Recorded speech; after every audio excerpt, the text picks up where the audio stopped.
Alhamdulillah kita bisa hari ini bisa kuliah bareng ya, sebagaimana biasanya.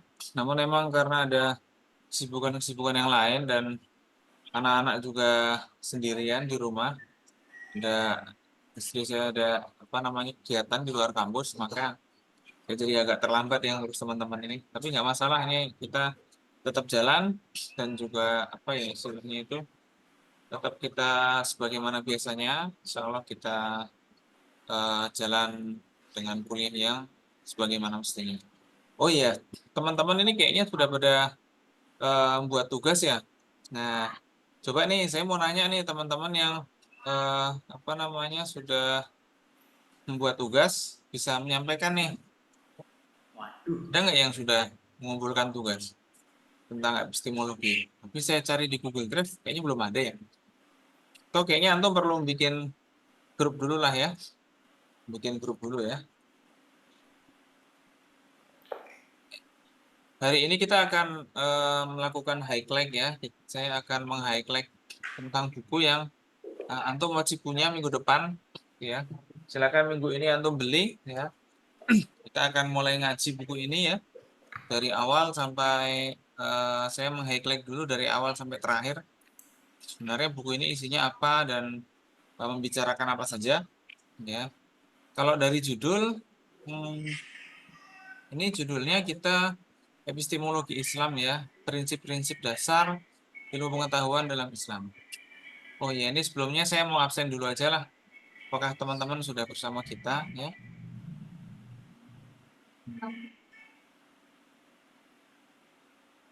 Pramedia Kurniawan ada nggak? Nggak ada ya?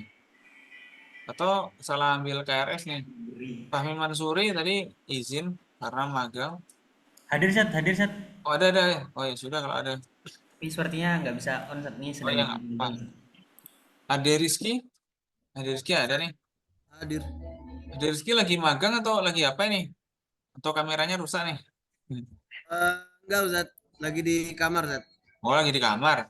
Ini jangan pakai kaos ya kuliahnya ya? Atau bikin mie? Tidak Ustaz, saya pakai Oh, oh kemeja. ya, dah ya, bagus bagus. Wah, Hadir Ustaz. buat dokumentasi ya kita emang pengen bikin dokumentasi ini sekaligus supaya antum nanti penjelasan saya bisa terekam gitu. Fahri Izzatur Rahman ada nggak Ustaz Fahri? Fahri nggak ada ya. Dikabari ya Ustaz ya. Ustaz Fahri biar segera hadir ya. Muhammad Raska, Ustaz Raska ada ya? Ini ada nih Ustaz Raska nih akunnya, masih di kamar mandi apa gimana ya? Ustaz Rafanda Carya Arverza, ada nggak Ustaz Rafanda? Belum ada. Ustaz Sultan Ridwan Putra Pratama, Ustaz Sultan Ridwan, nggak ada juga. Eh, Ustaz Wildan Maududi ada? Ustaz Wildan Maududi. Ustaz Raska ada ya? Oh iya, Ustaz Raska ada. Ustaz Wildan Maududi, Ustaz Sultan Ridwan belum ada. Oh, Ustaz Fahri, ini ada Ustaz Fahri ya. Ustaz Fahri di lapangan ini ya atau di mana nih Ustaz Fahri? Masih di lapangan ya Ustaz Fahri ya? Oke, ya. Berarti ada ya Ustaz Fahri ya. Ya. Ustaz Fahri hadir, Ustaz. Oh, hadir. Ini di lapangan atau di mana nih? Kok fotonya kayaknya di lapangan? Ya. Oke lah, baik. Eh, Hari ini saya pengen cerita tentang buku Epistemologi Islam ya, yang mana pekan depan kita akan mulai full ngaji ini. Dan teman-teman silakan beli bukunya ya di apa namanya di Shopee kelihatannya ada sih. Kalau nggak ke Unida, nitip temannya yang di Unida, yang staff atau apa, beli di kantor Islamisasi gitu ya. Itu bisa beli di situ. Nanti kita akan ngaji buku ini per buku ya. Dalam buku ini ya isinya adalah tentang beberapa pokok-pokok dalam ilmu pengetahuan. Nah, nanti kita akan contohkan bagaimana hal itu terjadi dalam komunikasi, ya. Kan komunikasi ini sudah menjadi suatu disiplin ilmu, ya kan? Ya, disiplin ilmu komunikasi. Nah, oleh karena itu mesti ada tuh unsur-unsur epistemologinya, ya. Itu dari mendefinisikan ilmu, ya. Apa itu ilmu? Beda apa tidak dengan makrifat, kan gitu kan? Eh, lalu sains itu apa, kan gitu kan?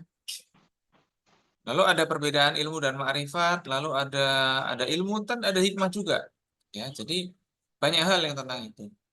Selanjutnya adalah definisi dan sejarah epistemologi Islam. Nah, dalam Islam, kajian ilmu itu dimulai dari mana? Lalu sumbernya apa? Lalu akhirnya apa? Nah, itu dilanjutkan dengan tujuan ilmu dalam Islam. Ya. Jadi tujuan ilmu dalam Islam itu apakah dia sekedar supaya orang dapat duit, kan gitu kan? Kayak kita sekolah kan kadang-kadang supaya dapat ijazah, habis itu bisa kerja. Apakah tujuan ilmu dalam Islam itu juga seperti itu? Nah, ya kan? Sama juga dengan komunikasi. Ya kan? Ilmu komunikasi itu tujuannya apa? Nah, ini dia. Ilmu itu kan masih luas. Nah, sekarang ilmu komunikasi tujuannya apa? Kan gitu kan?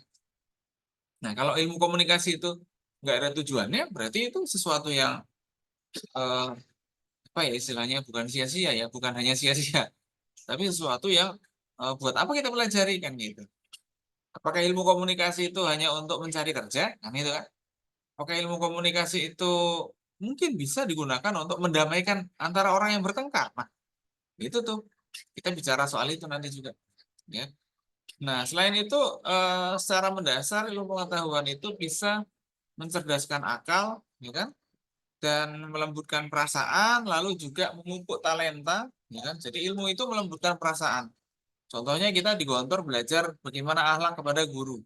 Nah, itu namanya melembutkan perasaan, ya. Terus kita juga jadi tanggap, kan gitu kan? Nah, itu tuh ilmu pengetahuan, ya. Misalnya antum berorganisasi, itu ada ilmunya enggak? Jawabannya adalah ada. Dari organisasi situ antum dilatih disiplin. Dari disiplin-disiplin itu antum berlatih ketanggapan. Nah, itu bukan hanya sekedar ilmu yang eh, antum dapat di perguruan tinggi, tapi sudah merupakan ilmu yang sifatnya adalah hikmah. Nah, ini kita bicarakan itu. Ya, jadi ada fungsi dari ilmu yang mencerdaskan akal, ya kan, melembutkan perasaan, dan ada memupuk talenta. Ilmu itu juga mengembangkan skill kita. Ya. Dari mana kok ilmu bisa mengembangkan skill kita? Nah, ilmu pengetahuan kita yang basisnya adalah motivasi-motivasi atau tujuan-tujuan yang ingin kita capai, itu mendorong kita untuk melakukan peningkatan diri, ya kan? Contohnya antum dituntut untuk menjadi guru, maka antum akan apa ya istilahnya dituntut untuk bisa mengajar dengan baik.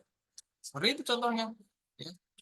Lalu ada ilmu dapat mensucikan jiwa, ya, menyucikan jiwa, bukan mencuci ya, tapi mensucikan, ya kan? Mensucikan itu ilmu-ilmu yang benar akan membawa kita pada pengamalan agama yang baik.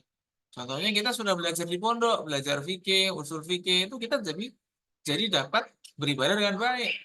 Dari beribadah dengan baik, itu jiwa kita menjadi lebih jernih, ya kan? Ya lebih suci gitu lah katakanlah. Suci dalam arti ya kita apa ya berkurang kemaksiatan atau apa yang kita lakukan jadi tambah berkah lah itu diantaranya seperti itu. Membentuk akhlak, menjaga kesehatan itu juga penting. Lalu ada paradigma dalam pengetahuan. Apa sih sebenarnya paradigma itu? Paradigma itu ya kita kan sering dengar nih terdapat perubahan paradigma dalam belajar. Wah, kalau dulu belajar itu ada gurunya, ada kelasnya. Tapi ketika COVID paradigmanya berubah jadi online. Tapi kan tetap ya prinsip-prinsipnya atau prosesnya tetap kan. Anak-anak belajar meskipun via online, ada yang ngajar. Nah, kan gitu tuh. Mereka tidak bisa buka YouTube sendiri. Kalau buka YouTube sendiri ya lihatnya bukan pelajaran. Ya bisa sih lihat pelajaran. Ada banyak pelajaran. Tapi kita nggak ngerti mana yang harus kita ambil. Nah, itu jadinya seperti itu. Ya, jadi paradigma pengetahuan itu membicarakan hal-hal apakah pengetahuan itu bisa terjadi apa enggak. Gitu kan. Misalnya, antum sebenarnya bisa nggak sih tahu bagaimana komunikasi yang benar atau enggak? Ada komunikasi yang baik, benar, sesuai adat, sesuai tradisi, sesuai ajaran Islam, ada. Gitu kan. Nah, itu bisa kita cari. Itu bukan bukan skeptis gitu ya. Kalau skeptis itu tidak percaya, ya. Memang ada ilmu yang bisa begitu? Oh ada, dalam Islam ada. Dalam Islam ilmu itu punya tujuan. Bukan hanya sekedar bisa menjabarkan fakta sesuai apa namanya sesuai fenomena atau apa, enggak seperti itu. Ada juga paradigma seperti positivisme. Positivisme itu sama paradigmanya dalam kegiatan ya seperti pelajaran fisika dan lain sebagainya itu positif, harus terbukti. Ya, misalnya melakukan percobaan, itu kan hal yang positif. Positif bukan maksudnya bukan baik ya, tapi terbukti secara panca indera. Nah, itu positivisme. Lalu ada kebenaran. Kebenaran itu yang bagaimana? Apakah sesuatu yang benar itu harus bisa dibuktikan dengan panca indera kita? Nah, gitu tuh. Apakah sesuatu yang benar itu harus bisa terbukti melalui skema matematis? Misalnya, benar nggak sih kalau 4.000 santri itu turun di masjid membutuhkan waktu 30 menit, misalnya kayak gitu tuh. Nah, itu contoh kebenaran yang bisa diukur dengan matematis. Bisa diukur dengan matematis. Kenapa? Karena kita harus melakukan percobaan. Setelah itu kita akan menghitung apakah satu orang, misalnya 4.000 santri ya, satu orang turun dari masjid 1 menit. Nah, kalau kalau 4.000 berarti 1 kali 4.000 menit. Apakah 4.000 orang santri turun dari masjid butuh 4.000 menit? Kan enggak, ya kan? Bisa jadi santri-santri itu secara empiris itu ada yang sigor, ada yang kibar, ada yang turunnya cepat, ada yang turunnya lambat. Nah, kayak gitu. Jadi ada fakta-fakta yang harus selalu dicari dalam ilmu pengetahuan itu memang maunya gitu. Sama kayak orang berkomunikasi.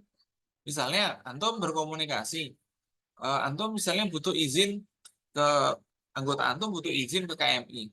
Berapa lama sih dari asrama ke KMI itu? Kan mungkin antum berpikir gitu ya.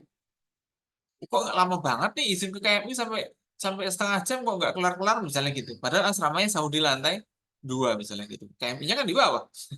Kok nggak kelar-kelar nih? Jadi secara rasional kan aneh. Nah itu dia. Tapi ketika antum turun, wah ternyata teman antum ini musib sama CLI lagi di taksi. Wah ini jadi ada penjelasan logis. Nah jadi pengetahuan antum jadi mengetahui, gitu kan? Ya. Oh ada pengetahuan yang ada logisnya kan gitu. Oh secara empiris, kenapa sih kok misalnya antum bisa buktikan secara empiris? Oh ternyata di KMI Tobur Towil Zidan. Ah pantesan gitu. Akhirnya dia ternyata makan dulu. Wah tambah lagi tuh Tobur di dapur plus nah dan lain sebagainya. Jadi epistemologi itu kita membicarakan bagaimana kita mengetahui dan pengetahuan yang bagaimana. Nah, ada pengetahuan-pengetahuan dengan berbagai tingkatnya, seperti pengetahuan tentang yang tadi, kan gitu kan, pengetahuan sehari-hari. Ada lagi pengetahuan yang tingkatnya lebih tinggi, pengetahuan yang bisa memprediksi masa depan. Contohnya apa? Ya kalender, ya kan, ilmu falak kan begitu kan. Kapan kita akan melangsungkan Idul Adha? Gimana cara ngitungnya? Nah, itu orang-orang yang punya pengetahuan tentang ilmu falak bisa ngitung. Orang bisa memprediksi kapan terjadi Idul Adha, ya kan? Tapi orang tidak bisa memprediksi berapa kira-kira jumlah sapi yang akan disembelih. Meskipun bisa memperkirakan. Nah, bisa memprediksi. Misalnya berapa? Oh, tahun lalu sekian. Misalnya tahun lalu di Gontor kurban sapi sampai eh, jumlah sapi berapa ya tahun lalu ya? Saya nggak lupa deh. Katakanlah 100, misalnya gitulah ya. Oh, kalau 100 kayaknya terlalu banyak deh. Pondok cabang kan ada berapa? 20-an ya? Ya, 20-an apa namanya? 20-an pondok cabang. Misalnya gitu. Oke. Di situ di setiap pondok 20. Ya, kalau 100 mungkin enggak ya. Atau misalnya katakanlah 50 lah, 50 sapi. Kambingnya misalnya 300 atau 400. Nah, mungkin tahun depan akan bisa diprediksi naik atau turun. Ya, bisa kemungkinan naik, bisa kemungkinan turun. Kenapa? Kalau turun ada penjelasannya, mungkin karena faktor ekonomi. Kalau naik ternyata ada penjelasannya. Bisa jadi panitia udah mulai dari sekarang. Ya. Sama kayak antum. Antum kan sekarang tahun ke berapa sih? Tahun ketiga ya? Tahun ketiga. Antum akan memprediksi masa depan kuliah antum. Wah, ini saya sama Ustadz Taki pekan kedua udah pertemuan kedua. Saya sama guru sama dosen yang lain pekan kedua belum ada pertemuan. Nah, misalnya kayak gitu. Antum harus bisa memprediksi kapan kuliah ini berakhir dan nanti akan bagaimana. Itu bisa diprediksi. Nah, itu butuh pengetahuan, ya. Itu butuh pengukuran empiris dan logis. Nah, itu pengetahuan yang bisa memprediksi. Tapi ada lagi paradigma pengetahuan yang lebih tinggi tingkatnya, memprediksi hari akhir. Nah, itu nggak bisa pakai akal. Memprediksi kapan kematian orang, ya sebenarnya bisa diprediksi sih. Tapi kapannya kan masih misteri banget, ya kan? Nah, jadi begitu tuh. Ada pengetahuan-pengetahuan yang sifatnya itu mencapai atau melampaui dari kemampuan manusia. Tapi kita bisa tahu kalau manusia itu akan mati, kan gitu kan? Kita tahu manusia akan mati, tapi kapannya tuh, ya kan? Kapannya itu kita nggak bisa menghitung kan gitu kan. Nah, jadi gitu tuh paradigma pengetahuan. Jadi pengetahuan itu sangat apa ya, berhubungan sekali dengan epistemologi dan juga komunikasi kita. Nah, selain itu ada mendefinisikan dan memetakan ilmu dalam Islam. Bagaimana mendefinisikan ilmu? Pertanyaannya adalah paling mendasar di antaranya, apa itu ilmu? Ya. Sama seperti antum kemarin kan saya minta tugas. Apa itu teori tentang eh, apa kemarin yang saya minta teorinya? Nah, itu di antaranya itu. Apa itu teori tentang ini? Apa teori komunikasi interpersonal? Apa teori komunikasi lintas budaya? Apa itu? Nah, apa itu? Itu adalah pertanyaan tentang definisinya. Ya kan? Ya. Mendefinisikan ilmu. Nah, sekarang kita mendefinisikan komunikasi, misalnya gitu. Apa itu komunikasi? Komunikasi itu apakah kata kerja, atau kata sifat, atau kata benda? Kan gitu kan? Ataukah itu adalah proses? Nah, itu kan menarik. Jadi ini tergantung bagaimana orang mengamati. Orang bisa melihat komunikasi ini adalah suatu apa namanya? Apa ya, ya kata sifat ya. Bukan kata sifat. Dia adalah suatu apa namanya tindakan komunikasi. Dia kata benda misalnya gitu ya. Oke, kata benda. Tapi dia kata bendanya abstrak atau kata benda yang non abstrak atau kata benda yang empiris. Komunikasi terjadi secara empiris apa enggak? Nah, macam-macam kan. Misalnya komunikasi terjadi secara empiris. Ada dua orang saling berhadapan, dia ngomong, saling ngomong. Dia berkomunikasi, gitu kan. Oh, ternyata dia berdebat, dia bertengkar, dia juga berkomunikasi juga.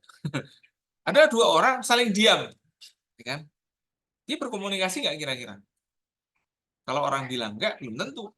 Ya, ada orang dua, ya kan, saling diam. Tapi antum tahu kalau dia temenan, nah, apa yang dia lakukan kira-kira? Nah, itu dia. Jadi dia berkomunikasi. Diam itu menunjukkan mungkin dia sedang fokus pada yang lain. Jadi komunikasi itu menunjukkan sesuatu. Nah, jadi sama ketika kita membicarakan ilmu. Ilmu itu sebenarnya apa? Apakah itu adalah apa ya istilahnya? Kata kerja atau kata benda? Ustadz Raska misalnya. Ada nggak Ustadz Raska? Saya mau nanya nih. Menurut antum apa itu ilmu? Dia ada kayaknya. Ustadz Raska? Halo, halo, cek.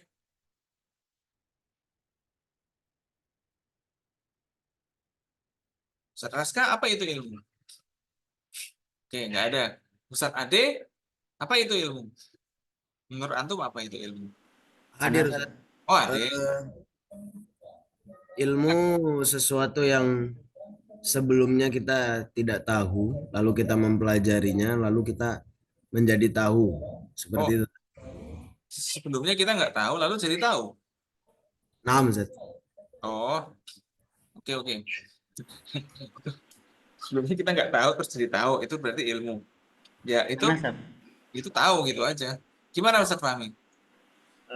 kalau ilmu itu adalah pengetahuan dalam mendalami sesuatu hal yang tentu itu bersumber dari Allah Subhanahu wa taala.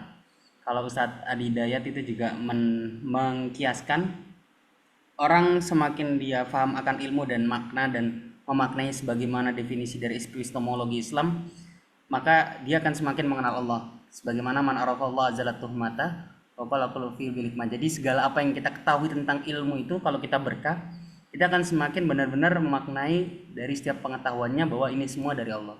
Oke, Itu. jadi kan antum bicara mahfudzat. Man arafa Allah.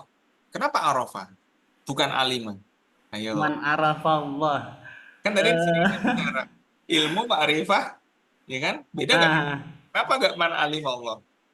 man arafa Allah. Mungkin apa ya, Seth? Oh, kalau anak ya, Seth. Mungkin mohon izin kalau salah ya, Seth. Ini Iya. skas, Seth. Menarik Kalau ya. ma'rifah itu mungkin karena semua orang itu untuk mencapai tahapan alim dia butuh ya'rif awalan. Jadi man arafallahu azalatu ma. Jadi bareng siapa setiap orang itu yang mungkin belum sampai keimanannya tinggi. Ini berdasarkan pengalaman dan juga ini aja, Sen. Jadi mungkin belum sampai tingkatan alim, dia arafallah, dia mencoba untuk mengenal Allah melalui retorika ibadah yang dilakukan, maka perlahan-lahan azalatuh mata, dia akan mulai menghilangkan prasangka buruk dari skenario hidup yang Allah hadirkan dalam hidup. Qala qulu fi bil hikmah, dan dia akan mengatakan segalanya itu adalah hikmah dari Allah. Itu sih data. Ah, jadi emang Mungkin ada salah. ini ya perbedaan menarik ya, ilmu dan ma'rifat itu apa? Kenapa kok Allah itu adanya ma'rifatullah? Kan mestinya man arafallah. Kenapa bukan man alim Allah? Kan gitu kan. Nah, itu tuh menarik. Nanti kita akan bicarakan. Tapi yang jelas keduanya itu beda, ya. Yang namanya ilmu itu biasanya, ya kan? Biasanya didapat melalui panca indera atau berpikir. Itu ilmu.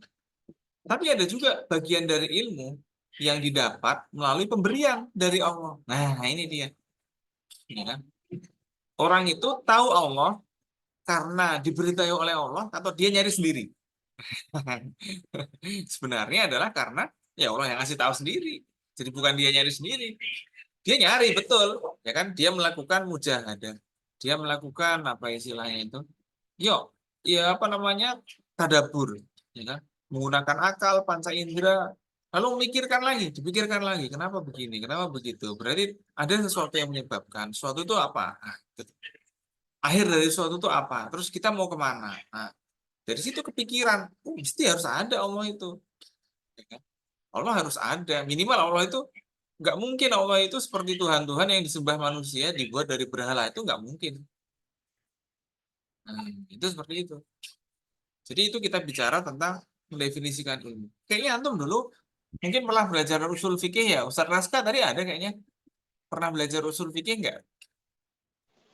Pernah sudah. Ah, oke. Pernah sudah. Mahwal ilmu. Mahwal ilmu. Ada loh mahwal ilmu. Ustaz Fahri boleh jawab mahwal ilmu? Kan ada tuh di usul fikih. Di usul fikih kan ada kan al ilmu huwa. Ayo. Di fikih usul fikih kan ada ilmu fikhi. Al ilmu huwa. Nah, sederhana aja kan kayaknya kan. Ma'rifatus syai'i bihaqi qatihi.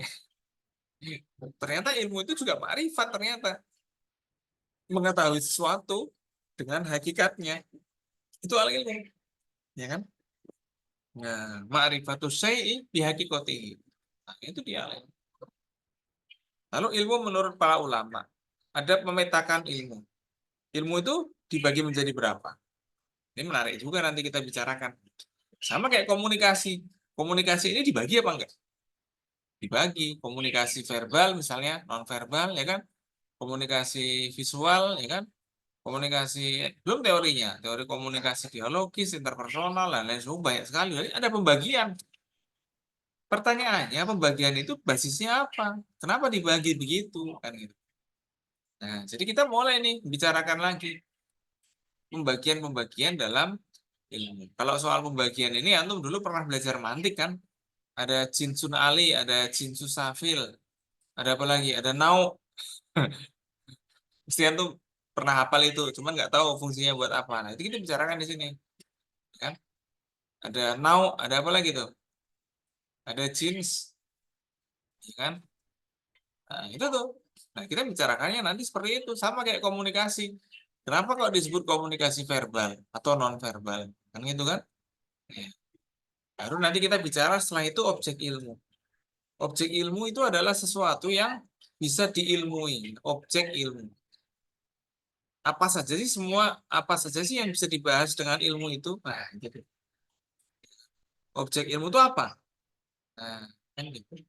Atau hal apa saja sih yang harus kita ketahui?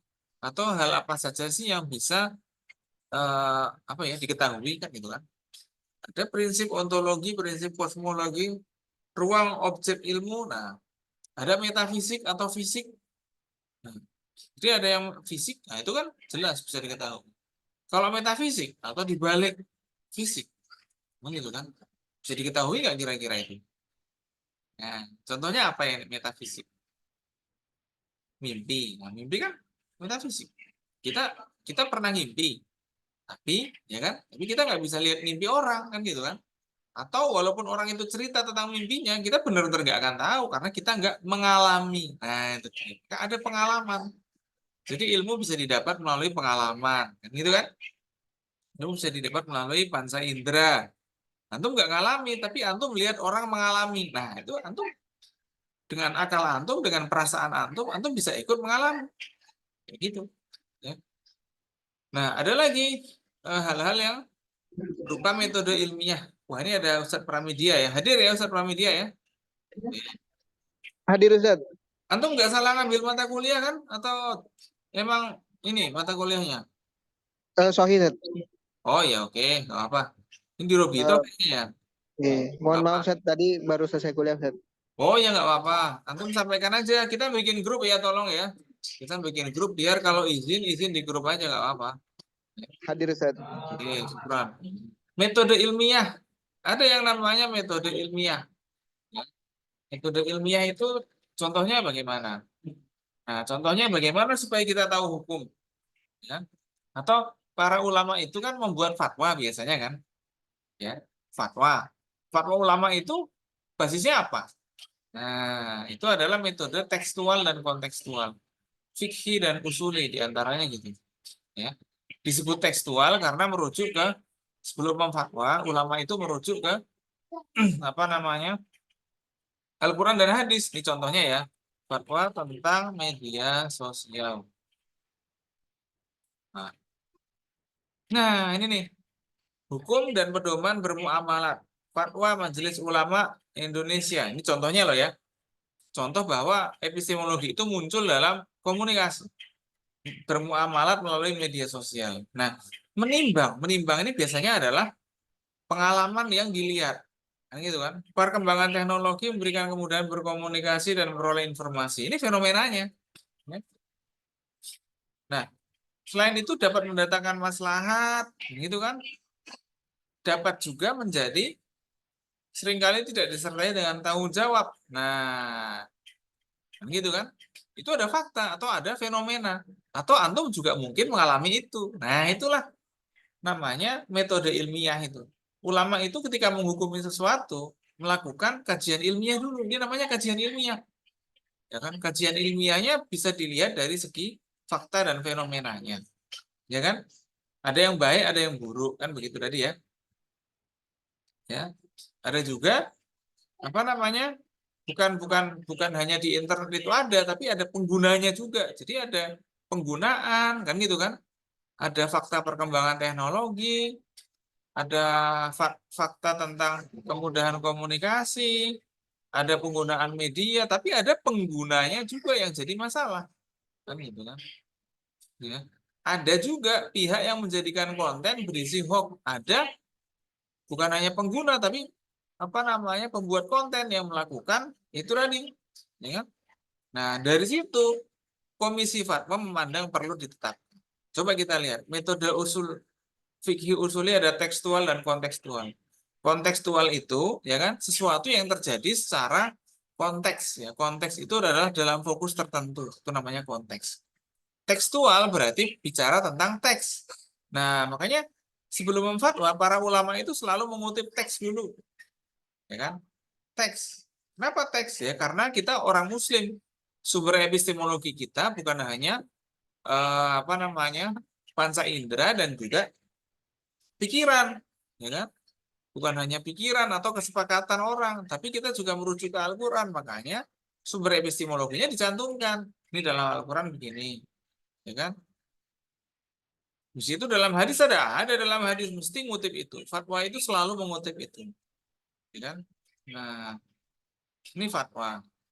Ada lagi fatwa. Hadis ini hadis lagi. Hadis. Sekarang juga mengutip fatwa yang lain. Ini hadis. Dikutip hadis itu karena itu adalah pedoman. Nah, ada lagi nih usul fikih. Qaidah saddud dzari'ah. Ada juga al aslu fil muamalat. Nah, ini ada kaidah-kaidah fikih yang dikutip. Ya kan? Nah, ada juga apa namanya fatwa ulama terdahulu. Nah, ini dia.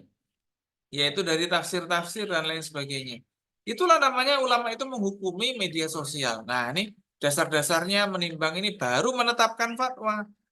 Fatwa itu adalah produk dari ilmu fikih. Nah, itu dia. Jadi fatwa itu adalah produk dari pengetahuan. Ya kan? Pengetahuannya apa? Ilmu fikih. Itu dia. Nah, orang dengan ilmu fikih dia bisa berfatwa.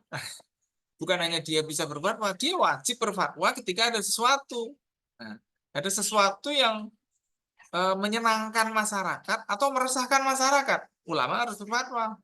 Misalnya sesuatu yang menyenangkan masyarakat, apa contohnya? Masyarakat senang dengan bansos. Oke, bansos gimana hukumnya? Misalnya kayak gitu. Oh, masyarakat senang dengan apa namanya? eh apa ya? Makanan-makanan terbaru kita ya. Makanan Korea. Nah, masyarakat banyak senang makanan Korea. Ya ada yang nggak senang, tapi ada yang senang. Lalu ulama berfatwa tentang makanan Korea, kan mesti gitu, ya kan? Atau ada orang itu nggak senang dengan apa? Ada kontroversi, misalnya kontroversi apa ya tentang apa ya misalnya? Ya? Kontroversi makan kepiting, itu boleh nggak sih makan kepiting? Gitu kan? Akhirnya muncullah fatwa tentang kepiting dan lain sebagainya. Jadi begitulah fatwa itu terjadi karena ada sesuatu yang menyenangkan atau merugikan, maka ada fatwa. Fatwa tentang pilpres dan lain sebagainya, dan ini banyak sekali. Nah, nanti dari fatwa itu nanti ada urusan-urusan atau perkara-perkara yang apa ya istilahnya dijelaskan. Ada informasi itu apa. Sama kayak dalam buku usul fikih kan, ketika membahas wudhu. Apa hukumnya wudhu? Al wudhu wajib ala kulli man aroda as-sholat. Nah, ya kan? Dalilnya apa? Ya, dalam Al-Quran ada dalilnya. Ya kan? Idza qumtum ila sholat faghsilu wujuhakum dan seterusnya. Kan? Dalam hadis ada, dalilnya ada. Kan gitu kan? Dalilnya apa? Layak bunullahu sholata ahadikum hatta yatawaddo'a. Ada dalilnya. Nah, antum kan sudah belajar itu. Jadi begitu contohnya. Fatwa-fatwa itu begitu nih, fatwa media sosial itu ada istilah-istilah yang terjadi dalam kegiatan bermedia sosial. Ada fitnah, ada apa, itu terjadi juga di media sosial. Maka ada ketentuan hukumnya. Ya kan? Meningkatkan ukhuwah, ya. Diharamkan untuk, nah, jadi ada diwajibkan, kan gitu kan? Ada wajib, ada haram, biasanya gitu. Dalam fatwa itu selalu ada yang wajib, ada yang haram. Itu yang namanya yang jelas. Ya. Ini haram. Memproduksi bla bla bla haram. Mencari goib, mencari aib, gosip, ya kan? Itu haram, kecuali untuk kepentingan syar'i. Kepentingan syar'i contohnya apa? Pengadilan. Nah, kalau pengadilan orang harus mencari info kejelekan yang mau diadili. Kan gitu. Kalau enggak lah kan susah. Kan gitu kan. Nah, ada lagi yang lain. Konten pribadi. Konten pribadi apa contohnya? Ya, sesuatu yang sifatnya pribadi, aurat. Nah, kan gitu kan. Nah, ini aktivitas buzzer ini gimana? Oke. Antum boleh aja misalnya nanti skripsinya judulnya tentang aktivitas buzzer di media sosial. Contohnya bagaimana? Analisisnya pakai apa? Boleh. Lalu ada pedoman muamalah. Nah, itu contoh bahwa metode ilmiah akan menghasilkan ilmu pengetahuan. Nah, itu tuh. Ada metode observasi. Tadi para ulama tadi melakukan observasi nggak kira-kira? Oh, jelas. Kan para ulama dalam fatwanya tadi kan mencantumkan hasil observasi itu. Gitu kan? Bahwa banyak begini-begini dan lain sebagainya. Ada demonstratif. Ya kan? Demonstratif itu apa? Ulama sampai memberikan kasus secara demonstratif. Ada buzzer politik. Ada apa namanya? Ya tadi itu penyebar hoax. Itu demonstratif. Nah, kalau intuitif itu adalah sesuatu yang diperoleh melalui bukan rasio dan bukan akal. Kan? Dia secara intuitif. Contohnya ya, kalau antum kan baca buku tauhid tuh, ada nggak hidayat-hidayat itu?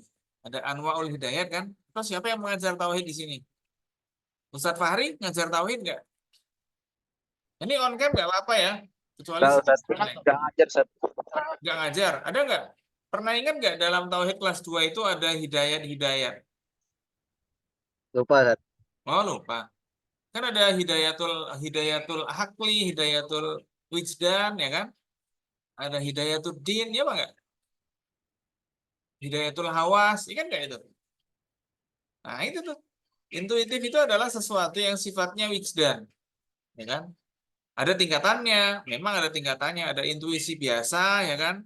Ada intuisi para nabi, udah beda lagi, ya kan?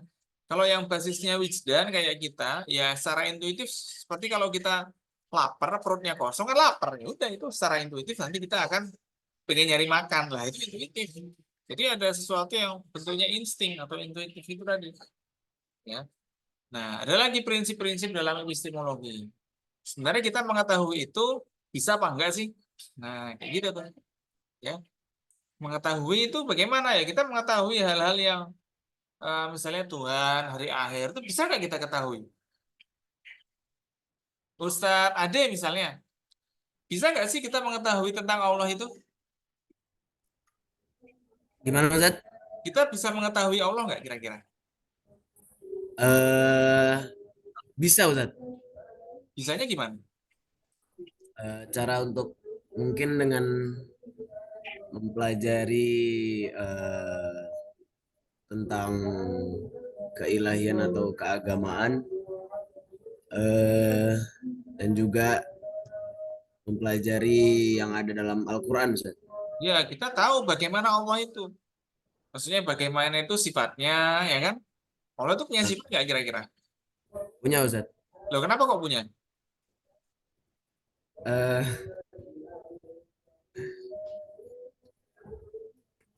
Kurang tahu juga sih. Bukannya, oh, kan ente nggak pernah ketemu Allah. Kok ente bisa tahu sifatnya? Eh, Menarik kan? Sifat Allah itu adalah karena Allah itu wujud dan punya sifat, ya kan? Ya, karena Allah itu wujud dan punya sifat itu buktinya adalah keseharian kita ini.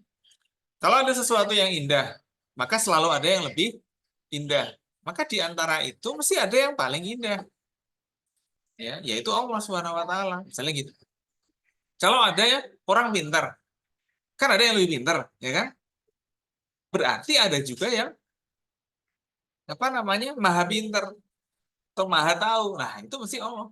Sesuatu yang punya di dunia nyata ini ada sesuatunya, mesti ada cantolannya di Allah, ya kan? Misalnya adil, ada orang adil, ada juga yang lebih adil.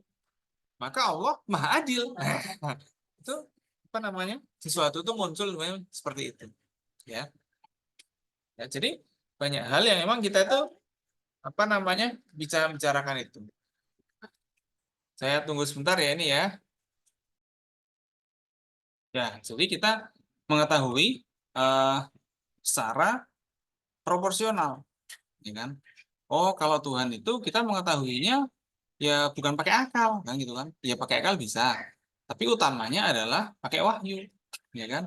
Wahyu itulah yang membuat kita bisa tahu bagaimana sifat-sifat Allah dan lain sebagainya. Itu mesti disebut dalam wahyu. Tapi ada juga sifat Allah yang kita simpulkan dari wahyu. Nah, tentu pernah dengar kan sifat-sifat Allah, wujud, kidam, bako, kan gitu kan? Sifat-sifat yang itu tidak ditulis dalam Al-Quran. Maksudnya tidak ada tulisannya. Allah wujud, kidam, bako, nggak ada. Tapi itu disimpulkan. Kan gitu kan? Nah, itu kita nyimpulkan pakai akal. Jadi kita bisa tahu pakai akal juga, tapi dasarnya adalah wahyu. Ada lagi khobar sodik. Ada khobar sodik itu contohnya apa? Kabar yang berasal dari orang yang otoritas, ya kan? Contohnya apa? Antum dikasih tahu sama pengasuhan bahwa eh, besok akan ada taptis sunduk, kan nggak mungkin di share di grup WA kan itu kan? Biasanya kalau taptis sunduk, udah buru-buru disuruh apa namanya eh, di apa namanya di dapur diumumkan suruh kumpul, nah, gitu, suruh kumpul depan kantor pimpinan, habis itu taptis sunduk. Nah, kalau yang ngasih tahu pengasuhan atau senior kamar, maka akan terjadi. Tapi misalnya antum dengar dari anak-anak, misalnya antum di kelas sebelum roh aula antum dengar dari anak-anak, Ustaz nanti ada taptis sunduk ya? Belum tentu itu benar. Tapi kalau kabarnya dari pengasuhan atau senior kamar antum bisa jadi benar. Ya kan? Nah, di tingkat yang lebih tinggi, khobar sodik itu juga berlaku untuk para rasul. Ketika rasul menyampaikan sesuatu, Rasulullah misalnya ya, dalam hadis itu tetap disebut sebagai khobar yang sodik. Maka ada hadis sahih dan hadis yang doif dan klasifikasi yang lain. Maka dia merupakan khobar. Ya. Ada kritik narasumber. Kritik narasumber itu contohnya dari siapa kabar ini disampaikan. Nah, kan gitu. Misalnya antum dapat kabar, oh nanti Ilkom 5 akan studi tour.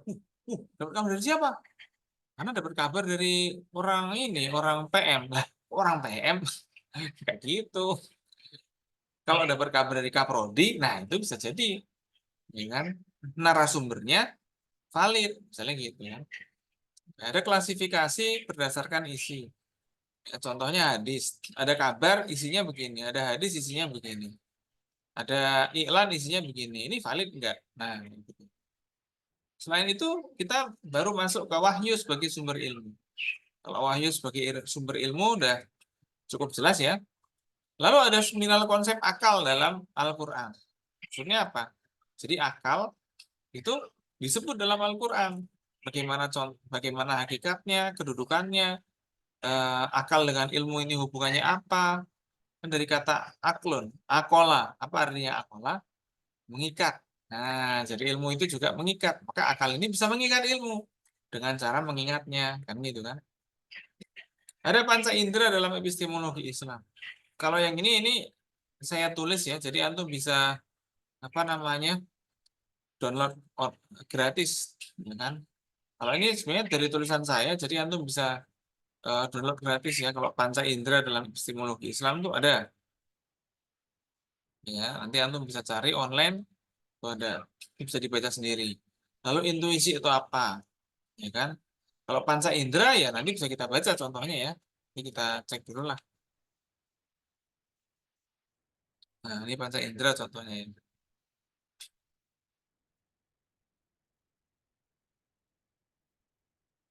Ini nih, eh, penginderaan atau sensation, perception, nah, mengetahui adanya bunyi dan lain sebagainya itu panca indera. Ya, jadi gitu aja bisa ditulis ya bisa. Sama kayak komunikasi. Komunikasi itu juga mengandalkan panca indera apa enggak kira-kira? Pasti mengandalkan, ya kan? Walaupun orang misalnya tidak punya penglihatan, dia tetap bisa berkomunikasi enggak kira-kira? Bisa, ya kan? Misalnya orang eh, sakit, dia bisa berkomunikasi enggak? Ya bisa. Dia bisa mengkomunikasikan dirinya sendiri ketika di atas kasur. Orang sudah tahu itu sakit. Jadi, orang perlu nanya ke temannya yang nunggu, dia sakit apa? Itu dia. Nggak mungkin nanya langsung ke orangnya. Orangnya apalagi lagi koma, ya kan? Jadi, hal itu bisa kita bicarakan di epistemologi. Ya. Nah, ada intuisi. Dia ada intuisi. Intuisi itu apa? Apa artinya intuisi? Nanti kita bisa bicarakan. Ya. Nah, lalu ada sains, filsafat, agama. Relasi ilmu dalam pengetahuan. Ya, jadi apakah dalam agama itu ada ilmu pengetahuan apa enggak? Apakah sumber-sumber dalam agama Islam itu membawa kita pada ilmu pengetahuan apa enggak? Nah, kayak gitu tuh. Ya kan? Misalnya perintah dalam Islam, apakah membawa pada ilmu pengetahuan atau enggak? Ya kan? Karena ada perintah-perintah dalam Islam yang dia itu ketika dijelaskan penyebabnya enggak ada, kadang-kadang gitu. Misalnya eh, orang misalnya bisa tanya nih, kenapa kita harus sholat? Kan ada juga yang nggak sholat, dia hidup, dia bisa makan, dia bahkan kayak juga orang nggak sholat. Kenapa kita harus sholat? Susah kan nyari jawaban pastinya? Coba Ustaz Pramedia, kalau antum ditanya orang, kenapa kita harus sholat? Apa jawaban pastinya? Kan gitu. Oh, gimana Ustaz? Mau jawab? Boleh mau jawab. Ustaz Fahri misalnya ditanya, kenapa harus puasa? Apa jawaban pastinya? Gimana kan? Ini bisa jadi dipastikan hampir tidak ada jawaban yang pasti banget untuk itu. Kecuali satu, perintah dari Allah. Itu aja. Ya kan? Nggak ada jawaban selain, nggak ada jawaban yang rasional atau empiris kecuali perintah dari Allah. Bisa jadi kita memang nggak tahu ya untuk apa kita diperintah itu. Cuman kita setelah menjalankan itu bisa yang namanya mendapatkan hikmahnya. Lah itu bedanya ilmu dalam Islam. Pengetahuan dalam Islam khususnya yang berupa syariat atau perintah itu memang kalau dicari penyebab untuk apa diadakan itu nggak ketemu. Tapi kalau kita cari, ya kan, kalau kita cari hikmahnya ada. Nah, itu dia. Kalau kita laksanakan dapat hikmahnya. Nah, itu dia. Jadi menarik seperti itu.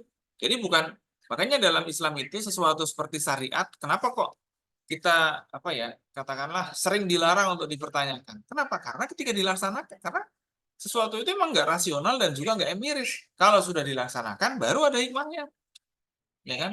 Misalnya sholat, gara-gara perintah sholat, umat Islam itu jadi punya ilmu arsitek, bikin masjid, ya kan? Gara-gara perintah sholat, orang Cina bisa jualan karpet, ya kan?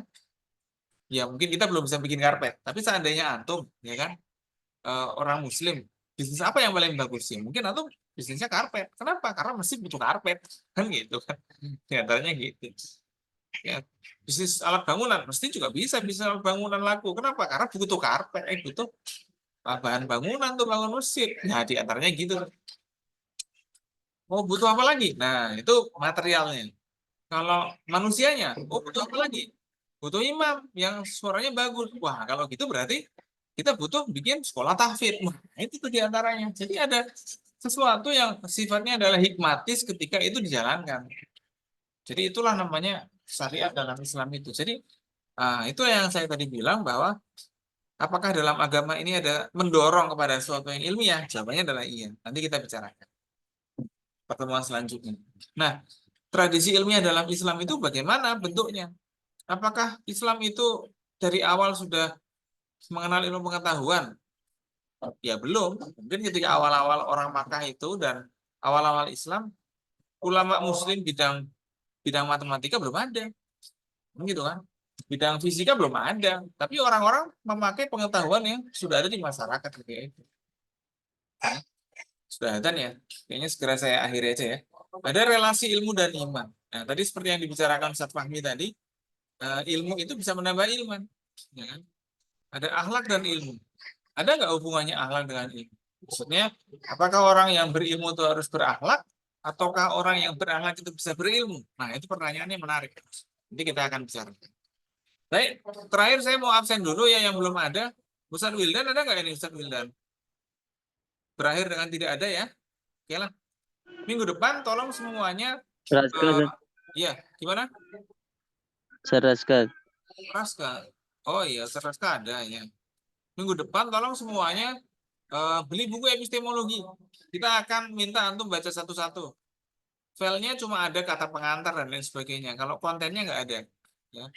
Misalnya minggu depan saya minta apa namanya baca. Saya kan sudah mengantarkan dari awal nih. Maka saya minta misalnya minggu depan siapa nih yang baca nih mendefinisikan ilmu. Ya, nanti kita akan minta ya dari awal misalnya Ustaz Pramedia, tapi kalau antum ada kuliah yang lain dulu. Misalnya Ustaz Ade, silakan antum besok minggu depan baca itu, ya kan? Nah, nanti ada Ustaz selanjutnya ada Ustaz Fahri. Nah, Ustaz Fahri besok minggu depannya lagi mendefinisikan dan sejarah epistemologi Islam. Nah, kita akan ngaji buku itu bareng-bareng. Selain juga kita melihat tulisan antum kayak gimana dan bisa dihubungkan dengan epistemologi pakai apa. Ya. Oke, itu saja mungkin yang bisa saya sampaikan pada sore hari ini karena sudah maghrib. Marilah kita tutup dengan bacaan hamdalah bersama-sama. Nah, Alhamdulillahirobbilalamin. apa namanya minggu depan insya Allah kita offline, insya Allah ya, semoga aja bisa terjadi dan kita akan bahas yang ini. Tolong bikin grup ya. Udah Ustaz. Oh udah ya. Udah, Ustaz. Saya dimasukkan ya situ ya. Nanti info tanya di situ. Izin semuanya juga di grup. Nggak ada yang izin Japri nanti kadang-kadang ketumpuk. Ya, gitu ya. Udah ngomong Den. Ya, Supra, Udah. gimana? Oke, nggak ada pertanyaan, bagus. Kita Apa nih Ustaz? Izin Iya. bertanya Ustaz. ah, Untuk Sabtu sore ada tahsin Oh, suaranya putus-putus, Ustaz. masuk kelas. Ustaz. Oh iya, boleh kalau antum izin masuk kelas karena tabrakan nggak apa-apa. Tapi nanti tugasnya nyusul ya. Oh hadir Ustaz, siap Ustaz. Ya, Berarti itu aja. bentuknya hampir sama seperti yang semester sebelumnya Ustaz. Oh perkuliahan iya tadi. sama, kan antum udah pernah ikut kan kuliah saya. Bentuknya kayak gitu, sama. Tugas. Kalau mungkin antum kapan Siap, nanti ngaji kitabnya juga nggak apa-apa, kapan kita bisa diagendakan. Kalau antum pas ada, nah antum aja yang nyampaikan nanti. Ya. Jadi itu saja yang bisa saya sampaikan pada sore hari ini. Saya tutup saja biar semuanya pada persiapan sholat. Kita lebih penting sholat ya. Karena itu menunjukkan ilmu dan akhlak kita kepada Allah Subhanahu wa taala. Itu saja. Terima kasih. Assalamualaikum warahmatullahi wabarakatuh. Waalaikumsalam warahmatullahi wabarakatuh.